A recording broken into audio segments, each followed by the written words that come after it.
আসসালামু আলাইকুম। আপনাদের জন্য আজকে একটা বিস্ময়কর অঙ্গের কথা বলবো। কিডনিকে বলা হয় অ্যামেজিং কিডনি বা বিস্ময়কর কিডনি। কেন বলা হয় জানুন? এই যে দুটো কিডনি আছে আমাদের, কোথায় থাকে বলুন তো? নাভির ঠিক উল্টো দিকে মেরুদণ্ডটা আছে না? সেই মেরুদণ্ডের দুই পাশে দুইটা কিডনি থাকে। ডান দিকে একটু নিচে, বাঁ দিকে একটু উপরে থাকে। আর এই কিডনি দুটোর ওজন আমাদের দেহের ওজনের 250 ভাগের 1 ভাগ। কিন্তু এই কিডনি দিয়ে যে পরিমাণ রক্ত প্রবাহিত হয় তা 4 ভাগের। আমাদের দেহের যতগুলো রক্ত প্রবাহিত হচ্ছে, অর্থাৎ হার্ট যত রক্ত পাম্প করছে তার 4 ভাগের 1 ভাগ। কেন এত রক্ত প্রবাহের প্রয়োজন? এই জন্য প্রয়োজন যে এই দুটো বিস্ময়কর দুটো কিডনি অসংখ্য গুরুত্বপূর্ণ কাজ করে থাকে। এই কাজগুলোর প্রধান যে কাজ সেটা হলো যে আমরা যে প্রতিনিয়ত আমরা চলাফেরা করছি, আমাদের ভেতরে যে শক্তি তৈরি হচ্ছে, এখানে কিন্তু অসংখ্য ক্রিয়া বিক্রিয়ার ফলে, রাসায়নিক ক্রিয়া বিক্রিয়া চলছে এবং সেই ক্রিয়া বিক্রিয়ার ফলে আমাদের জীবনধারা চলতেছে। সেই ক্রিয়া বিক্রিয়ার ফলে কিন্তু অনেকগুলো বিষাক্ত পদার্থ তৈরি হয় এবং সেই বিষাক্ত পদার্থগুলো এই দুটো কিডনি ছেঁকে সেগুলো প্রস্রাবের সাথে বের করে দেয়। কিন্তু বের করে দেওয়ার সময় আমাদের দেহের জন্য যে প্রয়োজনীয় যতগুলো উপাদান আছে সেগুলো কিন্তু ধরে রাখে এবং শুধু পয়জনগুলো বের করে দেয় এবং আমাদের রক্তকে বিষমুক্ত করে রাখে। পাশাপাশি আমরা যে পানি খাই, কেউ খায় 1 লিটার, কেউ খায় 2 লিটার, কেউ 3 লিটার, কেউ আবার 5 লিটারও খেয়ে ফেলে। কিন্তু যখন আমরা কম পানি খাই, যেমন ধরুন এই রোজার মধ্যে আমরা যখন কম পানি খাচ্ছি, তখন কিন্তু কিডনি প্রস্রাবের পরিমাণ কমিয়ে দিয়ে আমাদের যাতে পানির শূন্যতা দেখা না দেয় সে ব্যবস্থা করে দিচ্ছে।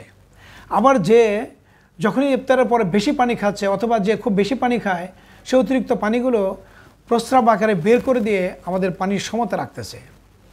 তেমনি সমতা রাখে আমাদের দেহে অসংখ্য উপাদান আছে, কেমিক্যাল উপাদান যেগুলো, যেমন sodium, potassium, chloride, calcium, bicarbonate, এরকম অসংখ্য উপাদান যেগুলোর যে কোনো একটা যদি কমে যায় তাহলে আমাদের মৃত্যুর কারণ হতে পারে, আবার যদি বেড়ে যায় তাহলেও মৃত্যুর কারণ হতে পারে।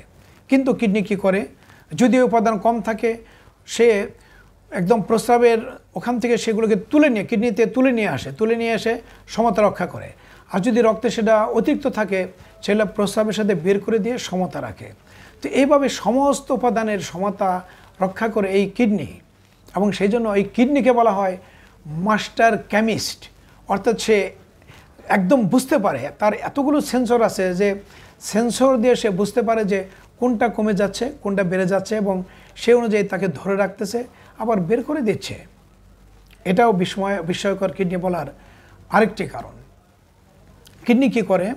আমাদের যে শরীরে যে লোহিত কণিকা আছে, রক্ত যেটা, সেই রক্ত তৈরির জন্য যেটা গুরুত্বপূর্ণ একটা হরমোন আছে সেটাকে বলে ইরাইথোপয়েটিন, এবং সেই ইরাইথোপয়েটিন তৈরি করে কিডনি। এবং কিডনি যদি কখনো বিকল হয়ে যায় তখন ইরাইথোপয়েটিন তৈরি হয় না, যার জন্য সবাই রক্ত শূন্য হয়ে যায়।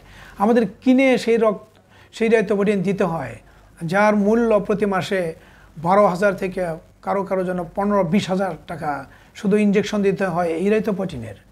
আল্লাহ কি মহান আমাদের দিয়ে রাখছে এই উপাদানগুলো।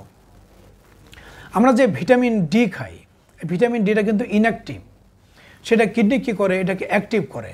যখন কিডনিটা অ্যাক্টিভ করে তখন এই অ্যাক্টিভ ভিটামিন ডি আমাদের শরীরের ক্যালসিয়াম ব্যালেন্স এবং আমাদের যে হাড় মজ্জা এগুলোকে মজবুত রাখে, আমাদেরকে সুঠাম সবল রাখে। তো কিডনি আমাদের রক্তের মধ্যে যদি অ্যাসিড একটু বেশি হয়ে যায় আমাদের মৃত্যু হতে পারে, কম হয়ে গেলে মৃত্যু হতে পারে।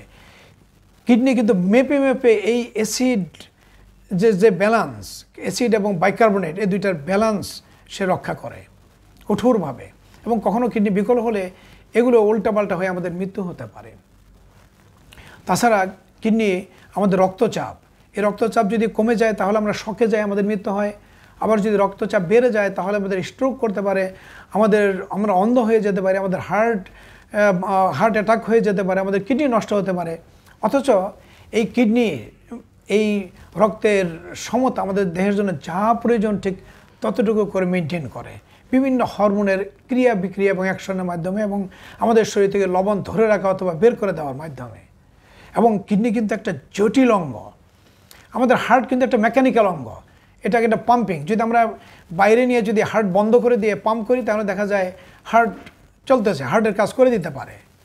একটা ডিভাইস খুব সহজেই একটা হার্ট হয়তো তৈরি করা সম্ভব হতে পারে, কিন্তু কিডনি, আর্টিফিশিয়াল কিডনি তৈরি করা অত সহজ না, কারণ এর মধ্যে এত কেমিক্যাল অ্যাকশন ইন্টারাকশন হয় যে এগুলো নিয়ে এত বছর ধরে সেই 2008 সাল থেকে আর্টিফিশিয়াল কিডনি নিয়ে রিসার্চ চলছে আমেরিকাতে, কিন্তু এখনও কিন্তু সেটা সাকসেসফুলি পুরোপুরি মানুষের দেহে প্রতিস্থাপন করার মতো তৈরি করতে পারেনি।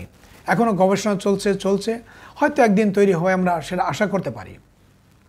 তো এই যে কিডনির এতগুলো গুরুত্বপূর্ণ কাজ করে থাকে, সেই জন্য এই কিডনিকে বলা হয় বিস্ময়কর কিডনি বা অ্যামেজিং কিডনি। আসুন সবাই মিলে আমরা কিডনির প্রতি যত্নশীল হই এবং আমরা জানতে চেষ্টা করি কিডনি রোগ কেন হয় এবং কিভাবে তা প্রতিরোধ করা যায়। এবং সেটা যদি খুব সহজভাবে আমরা যদি জানতে পারি, তাহলে এই যে কিডনি বিকল হয়ে অসংখ্য মৃত্যু হচ্ছে দেশব্যাপী, সেগুলো আমরা প্রতিরোধ করতে পারবো। আপনারা সচেতন হন, সুস্থ থাকুন। আল্লাহ হাফেজ।